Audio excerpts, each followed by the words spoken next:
Halo kawan-kawan Indo Progress. Kita bertemu lagi di acara baru Indo Progress TV ini.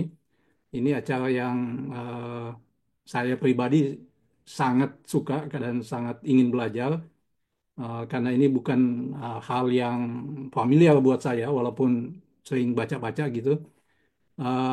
Ini acara yang kita namakan Jumatan Indo Progress, ya. Mungkin kawan-kawan sudah bisa menebak, Jumatan ini ya kita akan berbicara tentang hubungan agama dan Marxisme. Uh, Bagaimana sebenarnya interaksi atau pertemuan antara kedua uh, pemikiran atau keyakinan yang selama ini di Indonesia khususnya itu dianggap sebagai hal yang sulit dipertemukan atau tidak mungkin bertemu.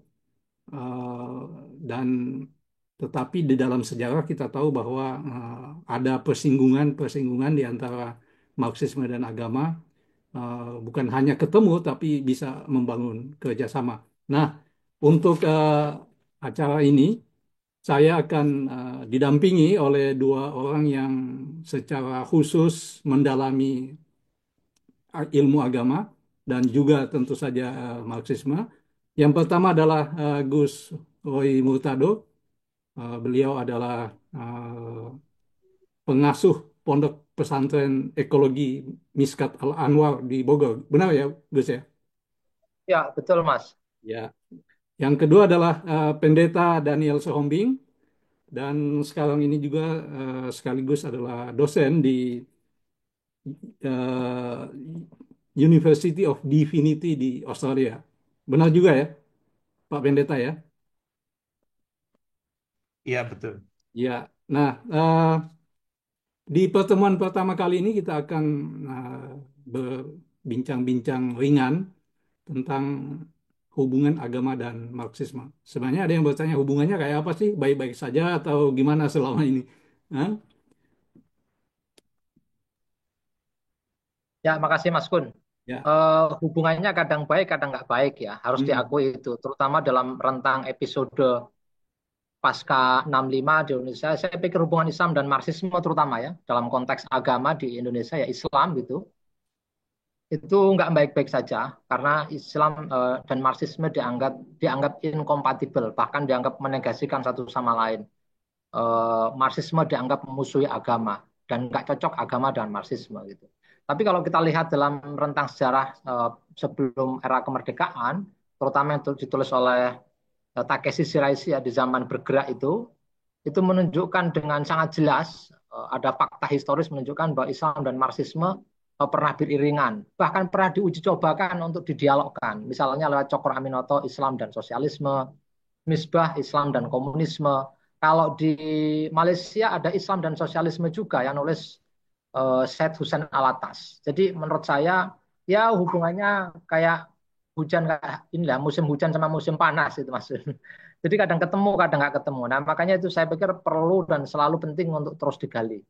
Apakah ada kesesuaian atau sebenarnya nggak sama sekali. Ya. Mungkin Bung Pendeta Daniel bisa nambahin itu. Ya, ya, ya, ya. Iya, sama juga ya kalau di dalam tradisi Kristen sama seperti itu juga. Ya kadang mesra, kadang bermusuhan, mungkin lebih seringnya bermusuhan kalau dalam sejarah. Tapi kita bisa melihat contoh-contoh sejarah tidak jarang juga mesra begitu. Jadi tidak selalu bertentangan atau bermusuhan. Misalnya kalau dalam sejarah nasional di Indonesia, kita tahu mungkin yang paling terkenal, yang paling representatif itu ya Amir Syarifuddin ya. Kemudian ada juga dari Manado tuh Girot Wuntu, aktif juga dalam gerakan komunisme dulu dan juga Kristen. Kemudian ada juga yang pernah jadi gubernur Jakarta itu juga aktif di Lekra, Heng Kantung, ya. Kemudian juga ada tokoh-tokoh yang lain. Cuma di Indonesia ya karena kekristenan eh, tidak terlalu besar begitu, mungkin juga representasinya tidak terlalu banyak. Dan hari ini mungkin makin sulit kita membayangkan sintesis dari keduanya itu karena dominasi Amerika ya yang seringkali menjadi kiblat dari orang-orang Kristen. Tetapi kalau kita melihat eh, sejarah perkembangan di Eropa misalnya waktu zaman krisis kapitalisme banyak sekali sebetulnya representasi-representasi dari tradisi political theology maupun kalau kita lihat di selatannya Amerika itu Amerika Latin sintesis itu betul-betul terjadi bahkan bukan hanya di lapisan elit para teolog tapi bahkan sampai akar rumput. Mungkin yang paling salah satu tokoh yang paling representatif mungkin ya Camilo Torres dari Kolombia ya yang seorang Romo yang sampai merasa bahwa demi apa ya mengekspresikan keimamannya itu dia merasa dia harus menjadi seorang gerilyawan dan bergabung dengan apa grup revolusioner. Itu mungkin kurang lebihnya Bung Kun dan Gus Roy. Ya, jadi jadi sebenarnya ini menarik ya karena eh, bukan hubungan keduanya ini bukan sesuatu yang absolut gitu ya. Maksudnya absolut bertentangan dan absolut bisa bekerja sama gitu.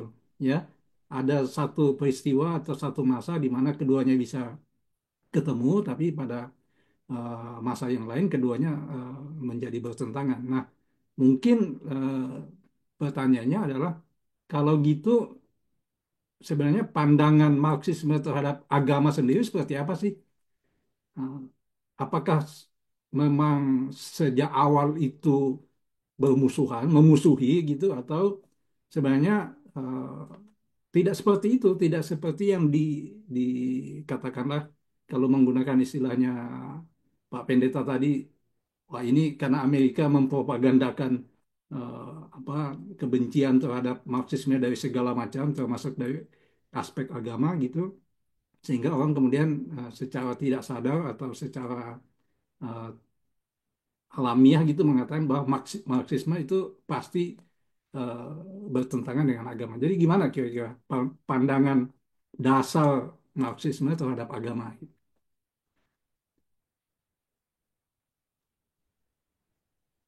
Silakan, Bung Daniel. Oh, saya dulu.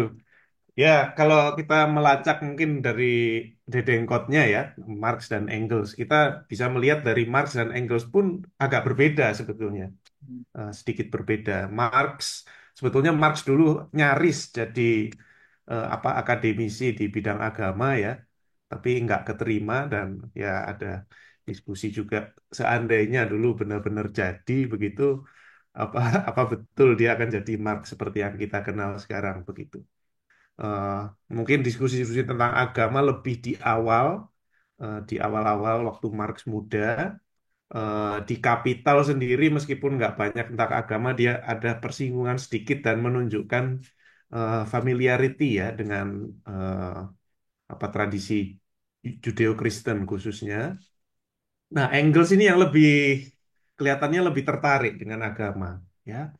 Mungkin karena latar belakangnya juga dia berasal dari keluarga Kristen yang saleh, begitu. Dan waktu muda dia sempat apa namanya, sempat tertarik, terpesona dengan satu pengkhotbah yang berkarisma, begitu. Eh, dan kemudian ya pasti menjadi seorang materialis begitu ya. Tapi kita melihat di semakin belakangan tulisan-tulisan Engels dia kelihatannya semakin meminati untuk mengupas kembali tradisi yang dulu pernah dia minati waktu muda begitu. Jadi kita melihat misalnya Perang Tani di Jerman di mana dia sangat mengapresiasi figur Thomas Müntzer. Kemudian juga ada studi tentang kekristenan mula-mula. Eh, Bahkan dia juga senang dengan kitab Wahyu, kitab terakhir di kitab sucinya orang Kristen itu yang bagi orang tuh seringkali obscure gitu, dianggap kitab yang aneh, tapi itu Engels suka sekali dan merasa itu sangat revolusioner. Itu mungkin ya, kalau kemudian kita lacak sejarahnya lagi ya pasti makin beragam lagi. Tapi kalau dari awal tradisi Marxis ya kira-kira seperti itu. Bahkan dari Marx dan Engels sendiri pun ada sedikit perbedaan. Hmm. Ya, kalau saya sendiri sih melihat ya, yang seringkali disalahpahami itu kan satu frase dalam kalimatnya Marx yang dipotong. Ini di mana-mana banyak dikutip orang dan saya pikir nggak hanya di kalangan para penstudi Marxis ya, tapi juga di kalangan non Marxis juga seringkali menjadikan kutipan ini sebagai propaganda anti Marxisme, yaitu pernyataan Marx yang mengatakan agama sebagai candu gitu. Ini kan satu penggal atau satu frase yang nggak pernah dilihat kalimatnya secara utuh. Ini kan pertama kali muncul dalam Contribution to Critique of Hegel's Philosophy of Rights itu. Kalau para penstudi Marxis pasti tahu itu gitu.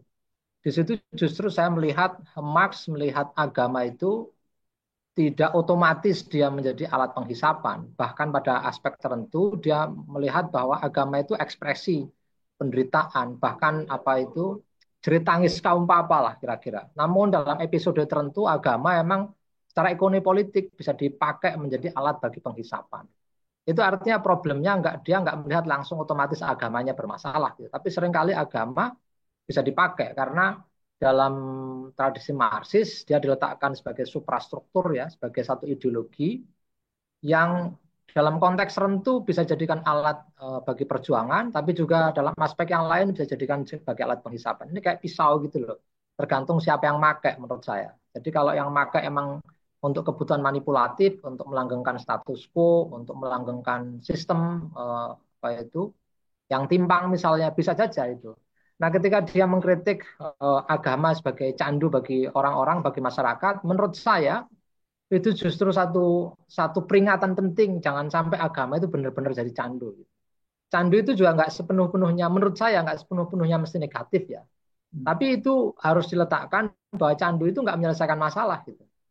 Kayak saya kasih contoh misalnya saya sendiri pernah menulis satu esai untuk satu pertemuan dengan para mahasiswa di UIN Jogja kalau nggak saya salah ingat ya.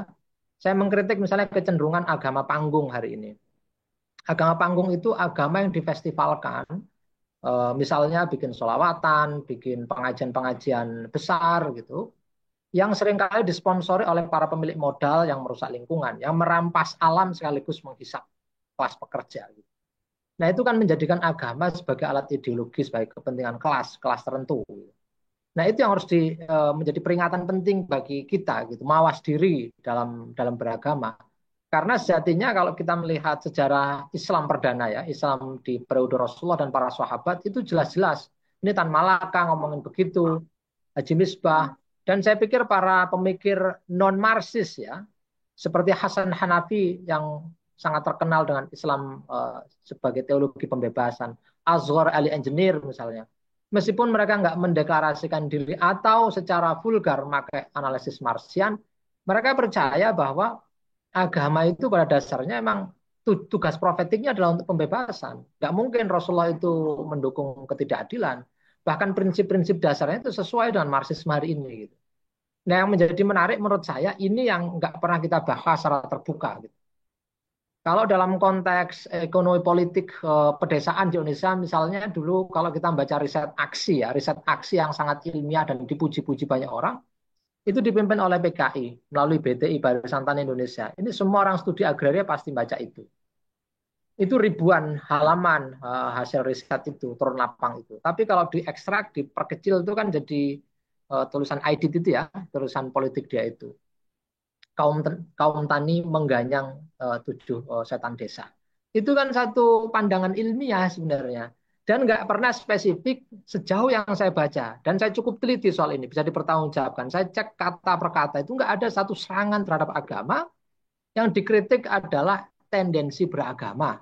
Atau bahkan lebih spesifik tokoh agama. Misalnya saya mengkritik pendeta Daniel Sihombing, saya tidak serta-merta mau menggugurkan apa itu kekristenan gitu atau saya mengkritik Habib Rizik gitu kan saya mengkritik bahkan saya tidak benci terhadap etnisnya sebagai orang Arab Indonesia misalnya. Nah ini yang sering kali disalahpahami dan melihat pernyataan Marx tidak secara utuh gitu dan dipelintir untuk kepentingan menyudutkan, mendiskreditkan bahwa seolah-olah Marxis atau bahkan komunisme itu sendiri adalah jahat dan otomatis dia jahat dan harus ditolak. Nah ini yang harus kita bongkar bersama. Menurut saya begitu. Ya, sebenarnya memang kalau kita baca-baca Marx awal itu kan yang paling getol membahas agama ini kan adalah kelompok yang disebut Hegelian muda itu kan. Ya, orang-orang seperti Bruno Bauer, kemudian Ludwig von Feuerbach, mereka yang getol mempermasalahkan soal agama gitu, sampai-sampai ya kemudian yang secara terbuka menolak agama, mempromosikan agama, bahkan menyatakan bahwa Tuhan itu adalah cerminan imajinasi manusia, itu kan adalah kelompok ini, Feuerbach kan.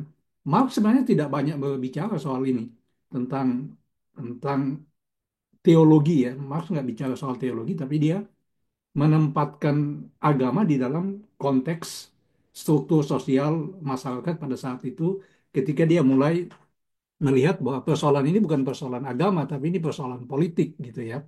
Nah, karena itu kemudian yang menarik adalah kemudian bagaimana sih sebenarnya peran agama di dalam atau kita menempatkan agama di dalam struktur masyarakat yang ada gitu ya. Kalau kita kita kontekskan dengan sekarang ini, agama di dalam struktur ekonomi politik kapitalisme neoliberal ini perannya seperti apa sih? Dan kemudian ketika Marxisme melakukan kritik terhadap ekonomi politik neoliberalisme, kan otomatis dia akan bersentuhan dengan banyak aspek. Salah satunya adalah aspek keagamaan ini gitu. Jadi kira-kira gimana kita menempatkan agama di dalam konteks eh, struktur ekonomi politik saat ini, Bung Nadia? Oh, saya kira gantian Gus Roy dulu.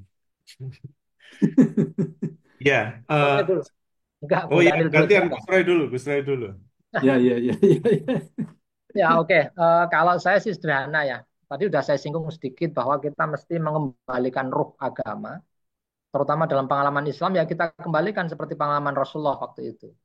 Bahkan Khalil Abdul Karim, seorang intelektual Islam, dia mengatakan bahwa sebenarnya semua perjuangan Rasulullah itu perjuangan ini melawan ketidakadilan. Jadi seluruh cerita Rasulullah itu cerita tentang perjuangan melawan ketidakadilan. Di penulis yang lain, misalnya Toha Hussein di Fitnatul Kubro, dia menceritakan bahwa seandainya Rasulullah itu tidak menantang ketidakadilan, dia nggak akan ada masalah di sana. Bahkan belum tentu konsep keilahian ya, the unity of God itu keesaan Tuhan itu otomatis akan ditolak karena masyarakat masyarakat apa itu Jazirah Arab waktu itu sudah mengenal dari tradisi Kristiani, dari tradisi Yahudi tentang konsep Allah ya, konsep Allah. Bahkan ayahnya Rasulullah sendiri namanya Abdullah, artinya hamba Allah gitu. Itu menunjukkan bahwa tradisi ketauhidan kami atau tradisi monoteisme ini nggak bisa dilepaskan dari tradisi agama Abrahamik ya. Nah itu kata Toha Hussein, persoalan mendasarnya Rasulullah ditolak karena Rasulullah itu menantang ketidakadilan, menantang ketimpangan, kepincangan, amoral ya. Misalnya perempuan nggak dihargai, terus kemudian bagaimana perempuan itu dihargai gitu ya. Bahkan ini kritik tradisi feminis ya. Misalnya Islam masih membolehkan waktu itu ya, membolehkan nikah empat gitu. Padahal pengertiannya itu membatasi, bukan diperbanyak. Karena zaman itu nggak ada batasnya, Mas Gun. Nikah bisa berapa aja itu dibatasi menjadi empat gitu. Dan itu pun diberi syarat yang sangat ketat. Kalau nggak bisa berlaku adil, jangan. Dan itu nggak bisa orang berlaku adil. Nah, kalau dalam konteks neoliberal hari ini, lagi-lagi agama kalau kita baca secara materialisme dialektis dan historis gitu ya, dia selalu dalam tegangan ekonomi politik yang melatarinya. Dia hadir dalam situasi masyarakat tertentu gitu. Kalau kita misalnya mencermati teksnya Zizek ya, yang nggak terlalu panjang, The Puppet and the Dwarf gitu, itu juga kan dia mengkritik ya dengan cukup sinikal dengan gayanya Zizek yang saya ingat itu. Dia mau memperluas kritik dengan menunjukkan agama di bawah sistem kapitalisme juga kerap kali diletakkan menjadi semacam komoditi gitu. Bahkan pengalaman spiritual itu juga ini dipromosikan, dipasarkan, dikonsumsi secara massal. Itu kan juga paradoks dalam beragama, terutama sekarang ini kita sedang puasa nih, Om Kun gitu ya. Di dalam puasa itu kan kita diminta untuk menahan, mengurangi konsumsi, tapi ada paradoks itu. Nah, agama seringkali tertarik dalam orbit kapitalisme itu. Dia ikut menawarkan produk-produk kapitalisme misalnya, bukannya mengkritik ya, membangun masyarakat yang baru, dia justru menjadi katalisator bagi kepentingan kelas tertentu gitu. Nah, ini harus kita kritik. Makanya agak unik ini paradoks beragama di zaman neoliberal itu ya. Alih-alih dia meletakkan dirinya sebagai alat pembebasan seperti zaman Rasulullah gitu ya. Kalau dalam konteks Islam justru malah menjadi alat bagi kelompok penindas. Kalau kita misalnya konsekuensi logisnya apa gitu. Kalau kita nggak mengembalikan spirit agama, terlepas ini kita pisahkan dulu, selaras apa enggak dan Marxisme. Meskipun saya secara personal percaya selaras, bukan percaya ini kepercayaan iman ya, berdasarkan pengamatan teoritis, pembacaan yang mendalam, ini ilmiah. Gitu. Enggak, kita nggak bisa menjelaskan kapitalisme tanpa membaca Marx, gitu. Baca Kapital. Kita nggak bisa menjelaskan bagaimana kapital itu bisa bergerak. Itu kan kayak melihat apa ya? Melihat eh, ada kita menghirup udara, tapi nggak bisa menteorikannya kalau nggak ngerti Marx itu. Tapi anggap aja kita memisahkan itu dulu, Mas Kun dan Pendeta Daniel. Kalau kita pisahkan aja ya, kalau konsekuensi logisnya adalah la tarikhiyah, ahistoris. Karena zaman Rasulullah itu, seperti para pemikir tadi sebutkan itu, visi paling mendasar adalah melawan ketidakadilan. Bahkan ketika kita ngomong Allahu Akbar itu, Tuhan yang Maha Besar, itu Rasulullah mengajak kita untuk merefleksikan diri, tidak ada yang boleh disembah, dipuja selain Allah, Tuhan yang Maha Besar tadi itu. Yang lainnya berarti kecil, kita nggak boleh menjadi penghisap, tidak boleh menjadi orang yang berlaku tidak adil di muka bumi. Jadi secara sederhana, ini tantangan besar kita, Mas Kun, untuk mengaktualisasikan agama. Seringkali lagi-lagi ya terjatuh menjadi alat kepentingan kelas. Dalam konteks Indonesia kontemporer, proyek-proyek kontemporer negara ini kan juga dipakai oleh kelompok agama gitu. Saya mengkritik Nahdlatul Ulama, bukan saya anti NU, wiridan saya dengan NU, keagamaan saya Nahdlatul Ulama, saya mengkritik Muhammadiyah, tidak anti Muhammadiyah. Misalnya soal tambang nih, saya mau nutup dengan ini, lebih aktual soal pertambangan. Walter Benjamin dia cerita bahwa hidup hari ini itu di dalam sistem kapitalisme itu seperti hidup dalam seperti orang naik kereta melaju dengan sangat kencang, tapi kita nggak bisa mengendalikan itu. Tugas kita itu mengambil alih lokomotif dan menginjak rem darurat biar kita nggak masuk ke jurang bersama-sama. Ini kan satu gambaran bahwa sistem hari ini itu selain dia mengapropriasi alam, juga menghisap manusia. Manusia juga bagian dari alam kalau dalam pandangan Marx itu. Ini harus dihentikan. Nah, batu bara dan energi-energi kotor yang sedang dipakai hari ini. Bahkan sekarang ya didanai kabarnya dengan dana abadi, dana danantara itu Mas Guru. Nah, ini kan menyedihkan sekali. Agama justru menjadi alat bagi kepentingan kelas itu. Bahkan melanggengkan kerusakan lingkungan gitu. Kalau misalnya NU dan Muhammadiyah tetap melanjutkan untuk apa itu menggarap proyek ini, proyek batu bara. Jadi singkatnya kalau enggak agama akan terjatuh menjadi ahistoris karena tugas profetik agama itu menciptakan mewujudkan keadilan. Dan ini selaras secara teoretik dengan tradisi Marx karena melihat sesuatu secara ekonomi politik, gitu. Tidak di luar itu. Kira-kira begitu kalau saya. Ya, Pendeta Daniel. Ya, terima kasih Gus Roy. Eh, saya kembali ke pertanyaannya Mas Kun tadi ya, yang menyinggung soal kelompok Hegelian muda ya, khususnya Feuerbach. Nah, ini perbedaannya kan materialisme Feuerbach dengan materialisme Marx. Ini kan krusial sebetulnya, karena apa namanya, materialisme Feuerbach itu kan mengkritik orang yang percaya pada Tuhan, begitu. Tapi kalau kita lihat tesis-tesis Marx tentang Feuerbach itu kan sebetulnya itu juga dikritik oleh Marx. Karena Feuerbach itu dianggap menempatkan manusia itu sebagai subjek kontemplatif, begitu. Jadi itu menurutnya justru gambaran manusia yang borjuis, gitu kan. Jadi sendiri duduk-duduk terus memikirkan apa namanya tentang Tuhan atau yang lain begitu. Nah, tapi enggak kalau menurut Marx ya, manusia itu harus ditempatkan dalam konteks kehidupan sosial produksi. Sehingga apa? Sehingga ada problem agama memang kepercayaan tentang ketuhanan, tapi itu juga harus ditempatkan dalam konteks kehidupan sosial produksi manusia. Tidak bisa diabstraksikan begitu saja terlepas dari moda produksi yang penuh dengan kontradiksi dan ketegangan. Nah, itu saya kira kuncinya sehingga di dalam kritik terhadap agama, termasuk juga kritik terhadap teologi, kita harus menempatkan itu tidak semata-mata sebagai sesuatu yang ada di awang-awang ya, atau secara abstrak ada di dunia ide begitu. Tapi semuanya itu bagian dari dinamika yang terkait dengan kehidupan menyejarah di bumi.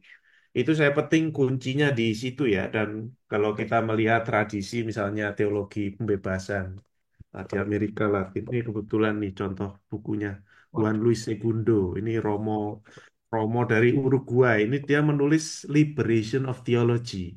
Ini ini kuliah dia kasih kuliah di Harvard ini dulu ya. Nah, jadi kan biasanya liberation theology, tapi ini liberation of theology. Jadi teologi pun harus dibebaskan. Artinya apa? Teologi juga harus dibebaskan, jangan cuma saling mengkritik tapi hanya di dunia ide begitu. Mana yang lebih benar, Islam atau Kristen begitu, ya kan? Mana ya, Islam mana sama Kristen ya. Jangan singgung-singgung ini. atau atau secara internal aja lah gitu. Eh, dalam tradisi Kristen mana yang teologinya lebih benar gitu, ya kan?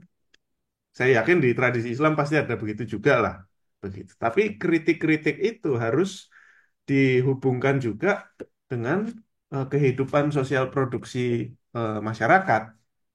Itu saya pikir kuncinya. Dan kita mungkin di tradisi agama kadang-kadang itu alergi dengan istilah kritik begitu ya. Oh, agama itu kan soal beriman, begitu kan? Beriman pada Tuhan. Orang beragama karena merasa butuh pegangan dalam kehidupan. Karena kehidupan di dunia serba tak tentu, tak jelas, orang merasa butuh pegangan. Jadi, kalau kata kritik dengan agama itu seringkali wah kayak nggak nyambung begitu. Padahal sebetulnya kalau kita melihat sejarah, saya yakin Gus Roy juga bisa menjelaskan kalau dalam tradisi Islam ya, agama itu selalu berkembang dan bahkan berevolusi itu lewat proses kritik gitu. Nah, saya sendiri di tradisi Protestan misalnya, kenapa bisa ada tradisi Protestan? Nah, itu kan karena ada kritik terhadap tradisi Katolik. Jadi berkembang melalui kritik, bahkan kekristenan juga ada ya, bisa dibilang itu juga kritik terhadap Yudaisme begitu, katakanlah. Jadi kritik itu bukan cuma, jangan cuma dipahami, oh ini potensial menghancurkan begitu, tapi kritik itu juga bisa membangun.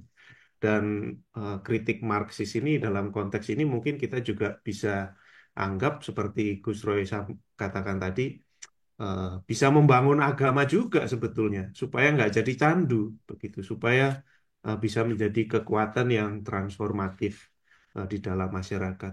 Kritik itu kan dari kata kritikos ya kalau dalam bahasa Yunani ya. Kritikos itu sebetulnya kan kalau secara harfiah itu artinya memisahkan.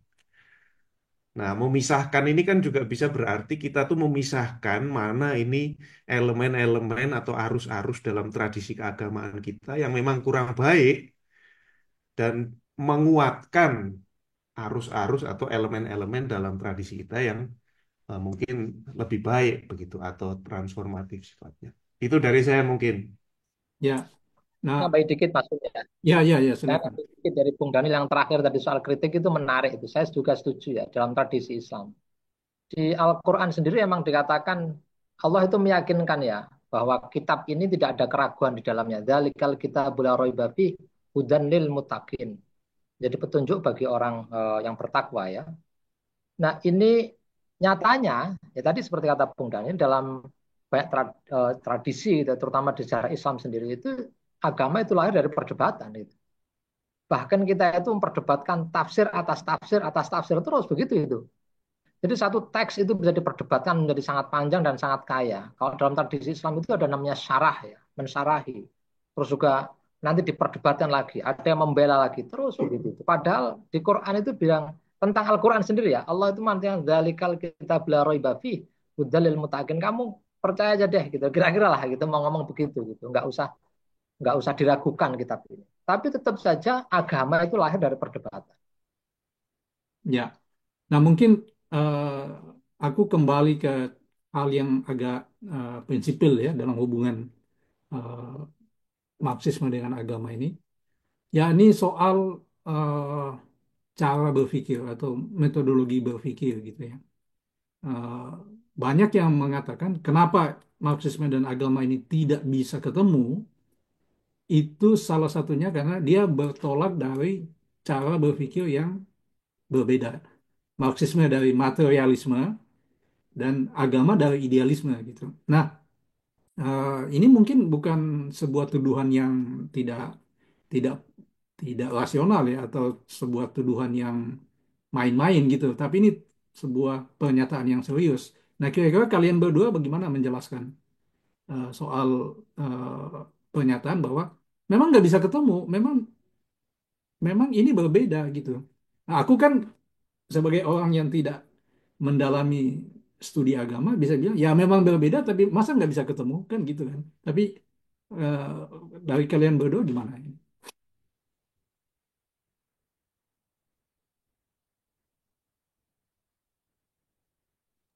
Gus Roy Silakan dulu, Bung. Gus. Saya lagi dulu. Oke, boleh.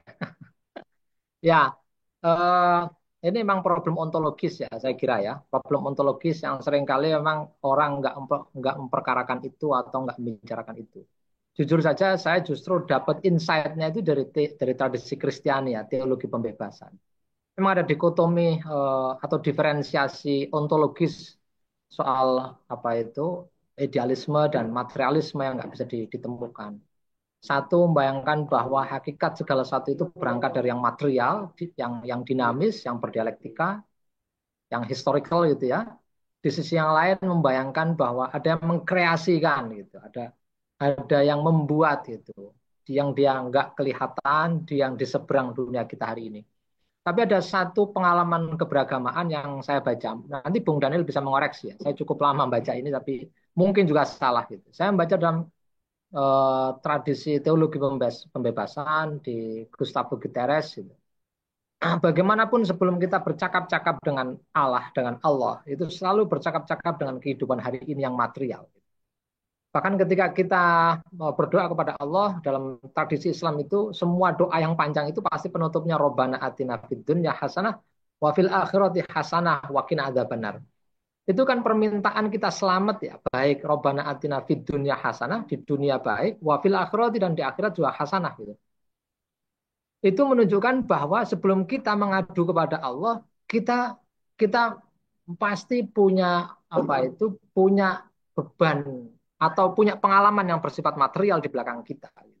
Kita nggak mungkin mau mencari Tuhan tapi nggak mempertanyakan apa itu mengadukan masalah kita gitu. Jadi seidealistik apapun agama selalu melekat dalam pengalaman yang material tadi itu. Itu satu kalau saya belajar dari tradisi teologi pembebasan yang saya baca. Jadi ketika kita berdoa, kita selalu membayangkan, membawa narasi, cerita, atau pengalaman yang melekat, yang bersifat material. Dan materialitas ini nggak bisa dipisahkan. Yang kedua, di dalam tradisi Islam sendiri,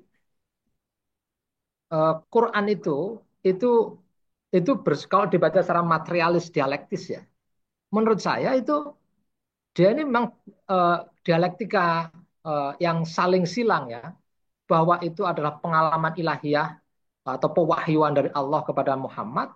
Tapi ingat, Al-Quran itu lahir dari situasi konkret. Kalau materialisme dialektis menurut Lenin ya, yang saya sependek pengetahuanku itu yang realis lah. Ada kebenaran di luar pikiran kita, di luar sana. Itu juga ada realitas di sana yang harus kita lihat secara objektif itu. Kondisi material di luar pikiran kita itu. Sama juga ayat-ayat Al-Quran semuanya itu lahir merespon situasi yang historis dan material, Mas Sun. Artinya apa? Al-Quran itu memang produk budaya sekaligus memproduk budaya secara dialektis. Dia merespon situasi karena itu disebut asbabun nuzul. Pengalaman hidup Nabi merespon situasi dalam hadis disebut asbabul wurud. Sebab-sebab riwayat kenapa Rasulullah mengatakan A misalnya, bukan B, atau kenapa B gitu pernyataannya. Itu kan ada situasi yang material. Jadi menurut saya yang idealistik dan yang materialistik itu selalu berkait kelindang. Itu yang kedua. Yang ketiga, bagaimanapun juga gitu dalam doa tadi yang saya pahami dalam tradisi Islam, kita itu selalu mau nggak mau ya dianggap aja egoistik gitu. Pasti Robbana atina fid dunya minta baik di dunia ini. Kalau di dunia ini nggak baik, akhirat kita nggak pernah baik gitu. Bahkan kebaikan di akhirat yang idealistik tadi, yang di seberang sana tadi itu hanya mungkin diukur seberapa baik kita di muka bumi. Al-Muhsinin itu orang-orang baik itu diuji dulu dalam drama yang material, yang historis tadi ini. Gitu. Nah yang terakhir, ini refleksi saya, bisa keliru, orang bisa bisa memperdebatkan itu, Bung Daniel bisa nambahi atau mengoreksi gitu. Bahkan konsepsi tentang Allah saja itu nggak pernah sama. Pak Pendeta mungkin eh, apa itu juga punya pengalaman yang hampir sama ya. Konsepsi ilahiyah di mana itu di India ya, seluruh cerita agama India itu selalu merekat dengan kampung yang ada di India. Misalnya gitu ya, kalau kita membaca Krishna itu pasti ada desa, ada kampung Vrindavan gitu. Ya kan? Sungai Gangga yang disucikan kenapa nggak Sungai Mississippi gitu misalnya. Yang melekat dengan pengalaman material itu gitu. Jadi konsepsi ilahiyahnya pun nggak bisa dipisahkan dari pengalaman material mereka gitu. Kenapa cerita-cerita tentang surgawi itu keindahannya itu nanti ada air mengalir hidup yang nikmat gitu ya, yang sejuk itu di Nusantara sudah ada. Kenapa itu muncul begitu kan di Arab hidup panas orang bertikahnya untuk mendapatkan oase yang kecil saja ada sumber materi orang harus berperang dulu. Nah Islam itu menyelesaikan itu. Anda jangan berperang untuk masalah-masalah ini. Kita berdaulat itu ya dengan sumber-sumber kehidupan. Kata Rasulullah begitu. Jadi singkatnya menurut saya bukan tidak mungkin ini dipertemukan yang idealistik dan materialistik ini. Kira-kira begitu. Terima kasih. Wah, terima kasih banyak Gus Roy. Giliran saya ya, Bung Kun ya. Ya, Ya, saya pikir kalau kita misalnya berekspektasi bahwa Marxisme dengan agama dalam hal ini saya bicara kekristenan aja lah ya. Kalau misalnya itu dikatakan bisa bertemu sepenuhnya begitu ya, kayak wah ini seperti seperti apa namanya berfusi begitu ya. Tapi sepenuhnya apa wungkul begitu kalau kata orang Jawa itu. Itu sepertinya itu ekspektasinya berlebihan begitu. Nah, karena bahkan kalau kita coba memahami secara Marxis sendiri, secara materialisme historis mungkin bahkan nggak mungkin begitu. Karena kan kekristenan kalau kita lihat secara historis itu tradisi yang lahirnya itu di era pramodern begitu ya, di area di dalam situasi kondisi material yang memang tidak memungkinkan dia untuk punya apa kecanggihan teoretik memformulasikan kecanggihan teoretik seperti Marxisme misalnya dalam memikirkan atau menganalisis tentang kapitalisme. Gimana Alkitab mau bicara tentang kapitalisme belum ada begitu kan? Belum ada revolusi industri. Jadi Kapitalismenya belum ada ya. iya makanya. Jadi dan itu dia tradisi yang sudah ribuan tahun lah ya atau at least seribuan tahun sebelum sebelum revolusi industri dan kapitalisme lahir. Jadi eh, kalau Marx itu sendiri dalam kritiknya terhadap apa sosialisme utopis ya, Fourier terus apa dan tokoh-tokoh lainnya itu ya, itu pun dia dia sebut kenapa mereka bisa keliru begitu ya atau tidak sosialisme ilmiah. Padahal itu cuma jaraknya dekat sekali dengan dia begitu kan. Kenapa? Karena ya memang situasi kondisi sejarahnya belum memungkinkan untuk itu. Lah kalau yang kelompok sosialis utopis ini aja dia sebut begitu, apalagi eh, kekristenan dari abad pertama begitu ya kan? Itu satu saya pikir itu ekspektasi berlebihan begitu mungkin. Tapi di sisi lain eh ini pertanyaan besar ya untuk dijawab ya soal ontologi materialisme itu. Mungkin kita melihat secara historis saja. Kalau secara historis upaya-upaya untuk mensintesiskan itu ada. Misalnya ya, ini yang jarang dibahas, tapi hari ini gereja Protestan terbesar di dunia itu di mana kira-kira? Kalau mau tebak. Wah, Amerika. nggak tahu saya itu. Amerika kayaknya ya. Amerika kelihatannya ya. Ya, kelihatannya lah ya. Iya, gereja Protestan terbesar di dunia ini sekarang tuh di Cina. Oh, Umatnya itu 50 juta, ya. Umatnya 50 juta. Nah, gereja di Cina itu dulu perintisnya namanya nggak tahu bacanya gimana ya, tapi kalau tulisannya ya Wu Yaosong gitu, itulah ya. Wu Yaosong itu dulu tuh mencetuskan kekristenan materialis. Hmm. Jadi dia tuh temannya Chou Enlai itu, temannya Chou Enlai dulu itu dan Join lain ini Menteri Luar Negeri di zaman Mao ya. ya ya temannya Chou Enlai dia. Jadi memang dan gerakannya itu disebut Three Self Patriotic Movement ya. Jadi gerakan eh, apa patriotik yang berdikari begitulah. Artinya tidak mau terima bantuan asing, mau berdikari secara ekonomi, mau berdikari secara ajaran juga. Jadi semangatnya itu anti imperialis lah sebetulnya. Nah, itu sangat diinspirasi. Kenapa bisa sampai muncul seperti itu di Cina? Katanya karena bukunya Karl Kautsky yang tentang sejarah kekristenan tapi dibaca secara Marxis itu diterjemahkan di Cina dulu. Hmm. Nah, itu yang kemudian menginspirasi. Makanya saya pernah usul ke Bilven Sandalista, mungkin bisa diterjemahkan juga ke bahasa Indonesia lah. Siapa tahu muncul juga di Indonesia. Ya, Memang jadi tulisan Karl Kautsky atau tulisan si tulisan Karl Kautsky yang tentang apa dia melacak sejarah kekristenan tapi secara materialis historis. Jadi itu dan itu gereja gereja yang dirintis Wu Yaosong itu yang sekarang gereja Protestan terbesar di dunia sebetulnya. Jadi kalau dikatakan Cina tuh ateis itu sebetulnya mungkin hari Minggu tuh yang ke gereja di Cina lebih banyak daripada di Amerika. Ya. Oh, ini informasi baru ini. Iya. Dan itu gereja itu mereka masih pakai nama itu Three Self Patriotic Movement. Dan pendirinya tuh Wu Yaosong dengan semangat anti imperialis itu. Jadi udah ada apa upaya seperti itu ya dia berargumen, adalah argumennya sendiri. Apa kenapa kekristenan itu mestinya materialis. Kalau teologi pembebasan tadi yang mungkin lebih terkenal ya kalau soal sintesis eh, karena di Cina tuh kan kayak agak misterius begitu kan. Siapa juga yang bisa baca buku-bukunya kan.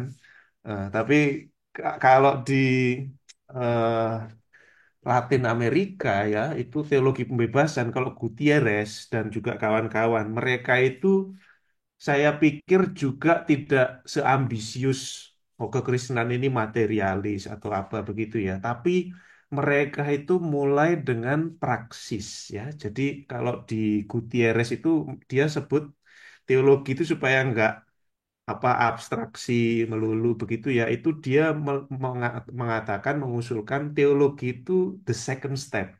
Jadi langkah kedua. Jadi nah langkah pertamanya apa? Langkah pertamanya itu praksis.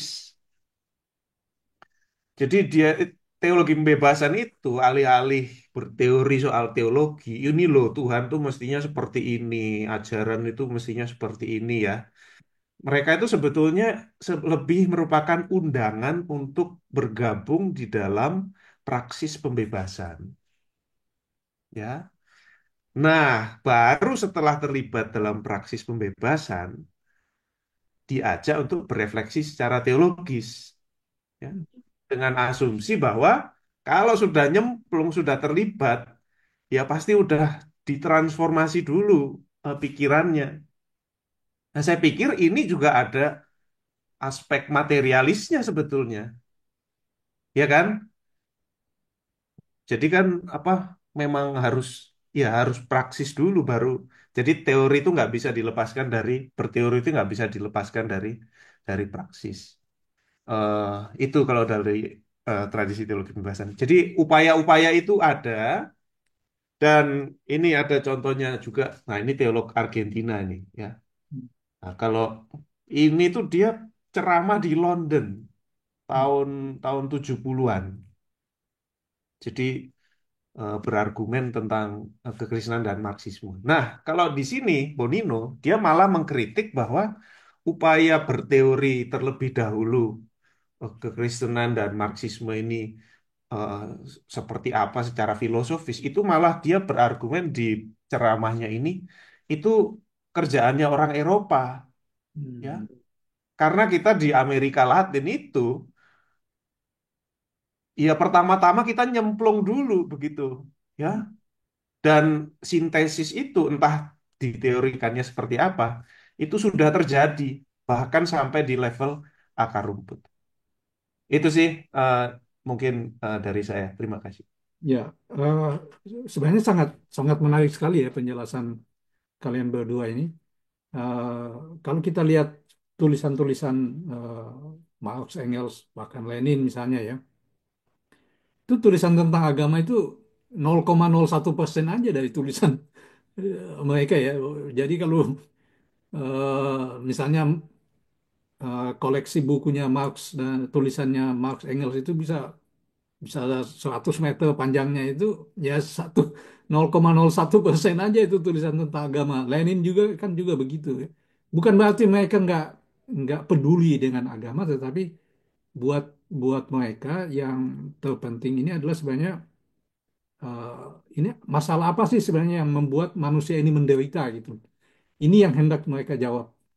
Nah, karena itu pertanyaan soal kontradiksi antara idealisme dan materialisme itu sebenarnya nggak terlalu penting buat mereka gitu loh, ya. Di Kapital juga Marx sebenarnya sudah memberikan solusi itu, ya, dengan perumpamaan tentang laba-laba itu, ya kan. Seorang arsitek itu kalau kita lihat bandingkan dengan laba-laba itu belum tentu lebih hebat arsitek yang paling canggih dengan laba-laba ketika dia bikin sarangnya itu begitu teliti, begitu presisi gitu. Tetapi yang membedakan itu adalah dari seorang arsitek dengan laba-laba adalah si arsitek itu sudah memikirkan dulu kan apa bangunan yang akan dia bangun gitu. Ya ini kan ide sebenarnya kan. Jadi eh, betul kata Gus Roy sama Pendeta Daniel tadi, ini materialisme dan idealisme ini hal yang berdialektika sebenarnya di dalam Marxisme, bukan sesuatu yang dipertentangkan, walaupun mereka kemudian Engels khususnya bilang bahwa pada akhirnya sistem sosial produksi ekonomi yang ada itu yang akan pada akhirnya yang akan menentukan gitu. Nah, mungkin karena itu kita lebih produktif di dalam memperbincangkan hubungan agama dan Marxisme ini dalam soal sejarah ya, pada aspek historisnya yang tadi sudah kalian singgung itu. Nah, di sini kalau kalau aku konteskan ke Indonesia, kenapa sih di Indonesia itu aspek-aspek pertemuan antara dan kerjasama antara Marxisme dan agama itu jarang diungkap gitu loh, ya. Jarang diperbincangkan seolah-olah itu nggak pernah terjadi dan nggak mungkin terjadi gitu loh. Padahal itu kan pernah terjadi, ya.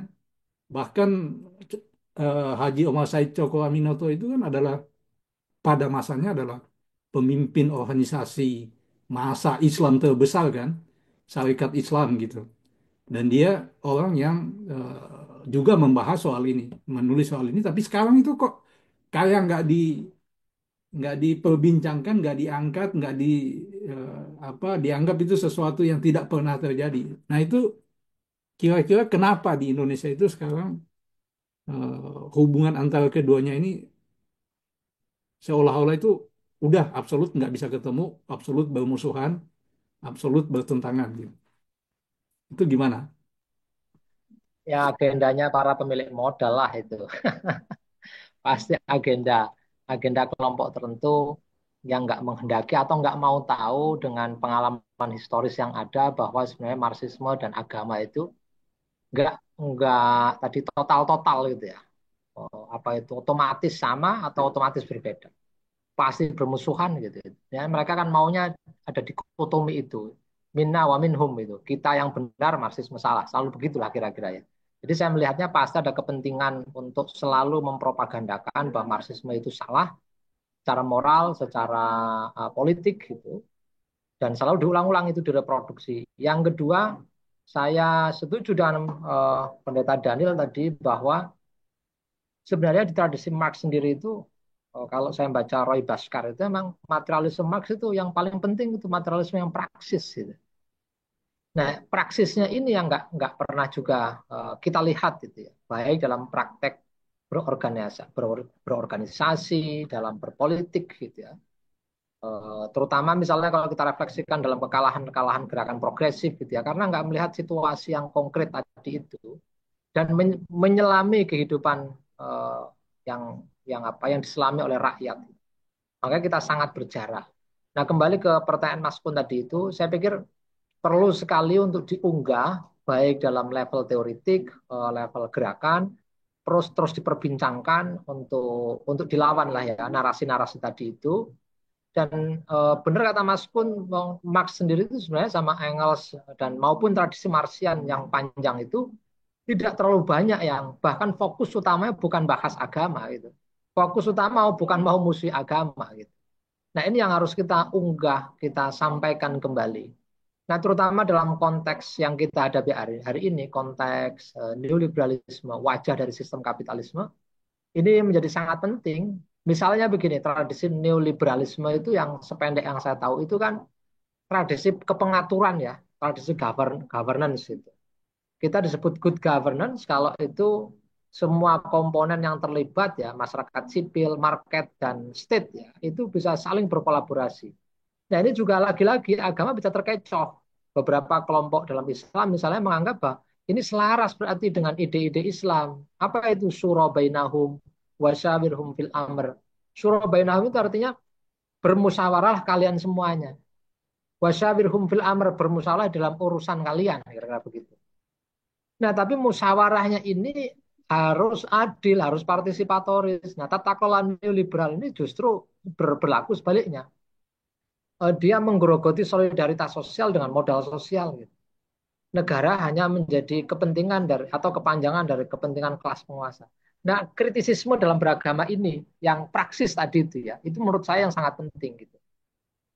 Bahwa ekspektasi atau harapan secara teoritis ya, terus mendiskusikan itu saya pikir penting ya sebagai abstraksi teoritis, latihan berpikir itu.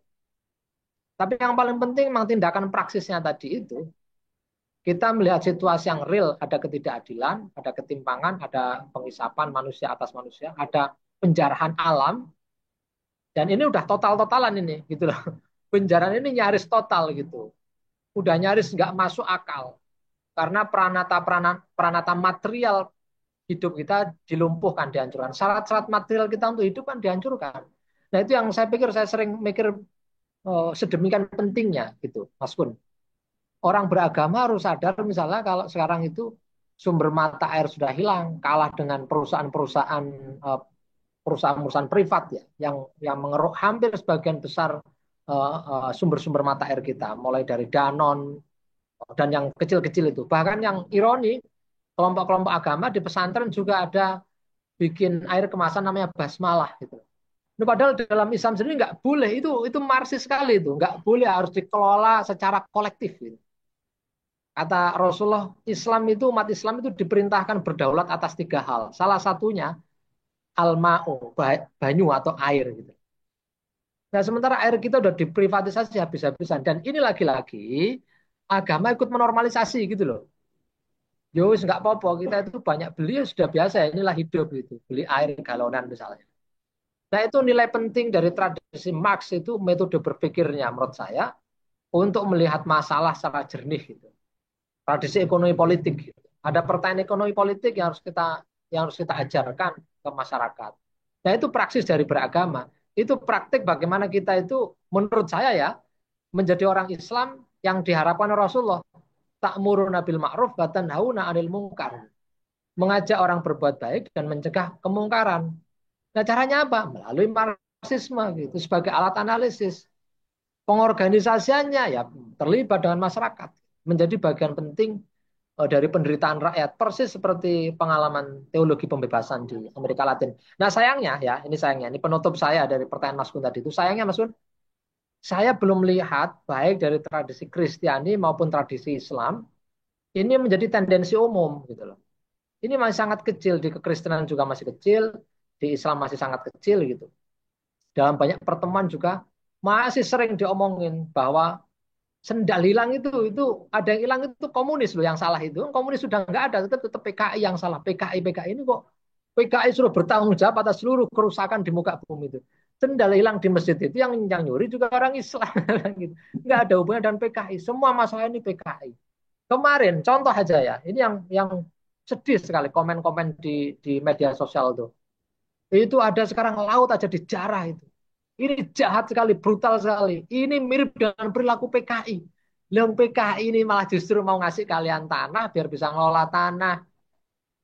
Loh ini loh, nah ini memang tugas eksperimentasi teoritik dengan kerja-kerja pengorganisiran yang praksis tadi itu memang nggak bisa dipisahkan. Kita perlu memproduksi, mendorong lahirnya para ulama, para pendeta yang bisa membangun satu, kita menjadikan Marxisme sebagai konvergensi gerakan, ya, bayangan saya.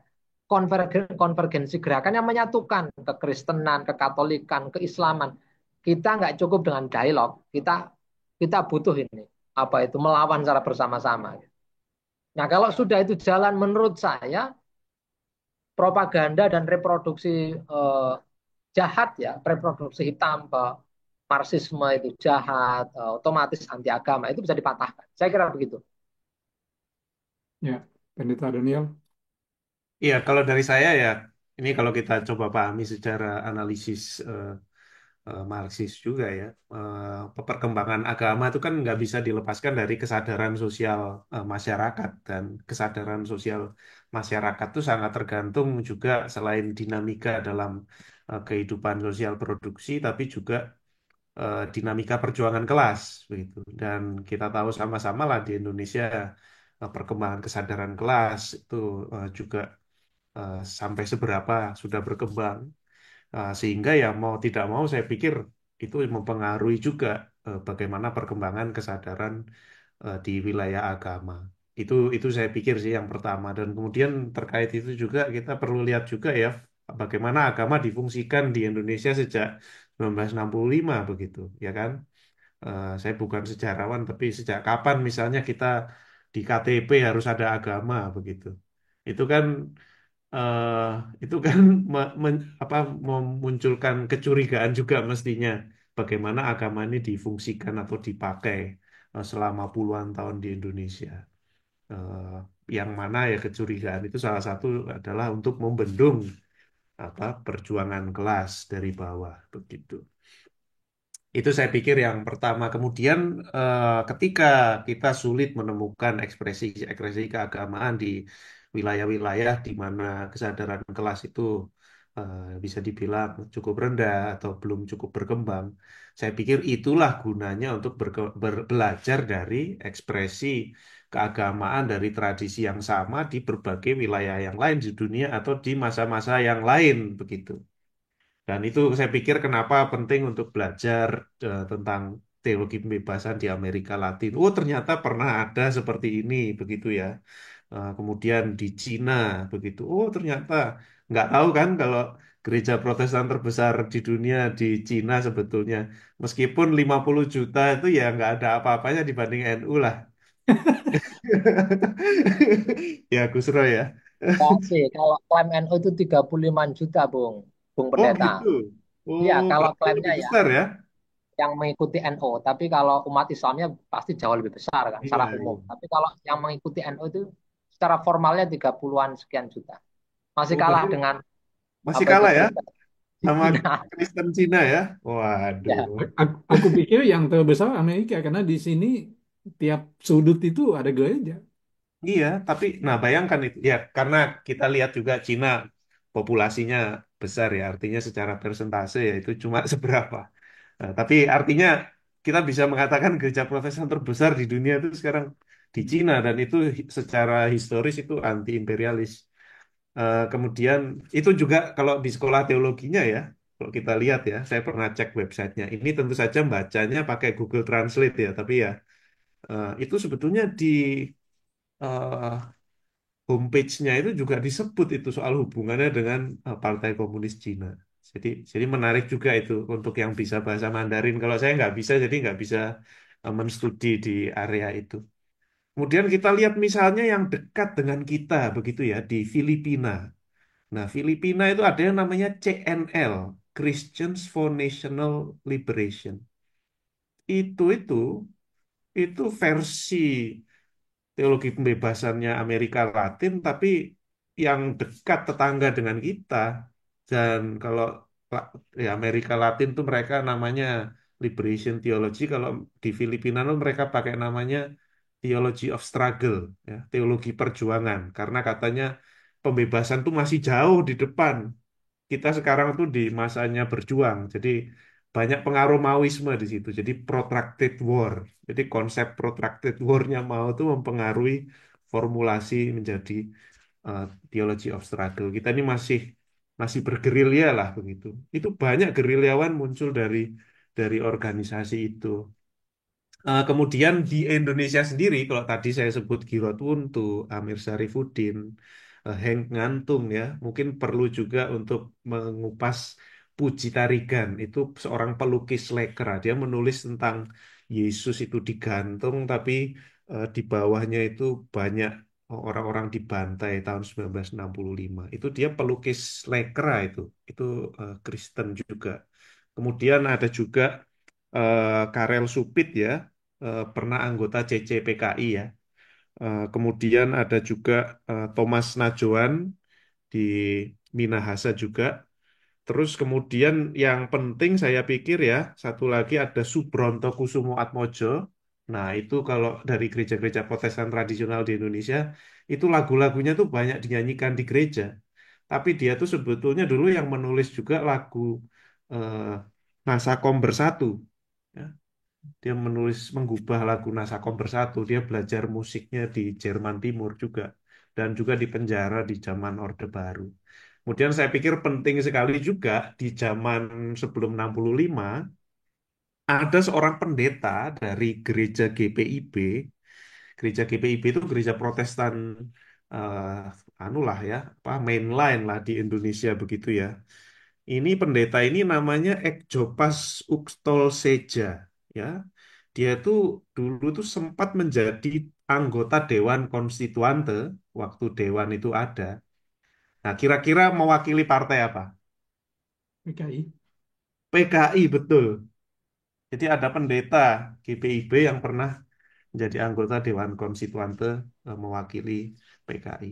Itu saya pikir sejarah-sejarah yang penting untuk kita highlight dan ingat apa supaya kita tidak terkungkung ya di dalam keterbatasan pemahaman keagamaan hari ini yang terkondisi oleh perkembangan kesadaran sosial di masyarakat kita. Terima kasih. Ya, Gus Roy dan Pendeta Daniel, ini kita perbincangan kita ini sangat menarik gitu ya. Tapi waktu ini eh, membatasi kita, jadi harus kita akhiri. Tapi menurut saya dari apa yang kita omongin ini sebenarnya walaupun belum eh, mendetail gitu ya, tapi kita bisa melihat kesimpulan, mengambil kesimpulan bahwa sebenarnya baik secara ontologis, secara teoretik maupun secara historis ya, secara praktik politik, sebenarnya tidak tidak tidak ada perbedaan yang signifikan sehingga yang membuat antara Marxisme dan agama ini tidak bisa bekerja sama, tidak bisa berinteraksi dengan damai gitu ya. Tidak seperti yang dikampanyekan atau yang dipropagandakan hari-hari ini. Nah, mungkin kali di waktu-waktu yang akan datang kita akan bicara kenapa ini lebih lebih detail lagi ya. Kenapa di Indonesia misalnya hubungan antara Marxisme dan agama ini saat-saat ini begitu konfliktual, begitu kontradiktif. Eh, s- Marxisme itu adalah setan gitu ya, adalah iblis yang tidak tidak mungkin bisa kita jadikan sebagai kawan gitu dalam men- menyelesaikan problem-problem sosial yang ada. Nah, sekali lagi terima kasih buat Gus Roy dan Pendeta Daniel atas bincang-bincang ini. Semoga memberikan manfaat dan kita akan ketemu lagi di kesempatan berikutnya. Salam.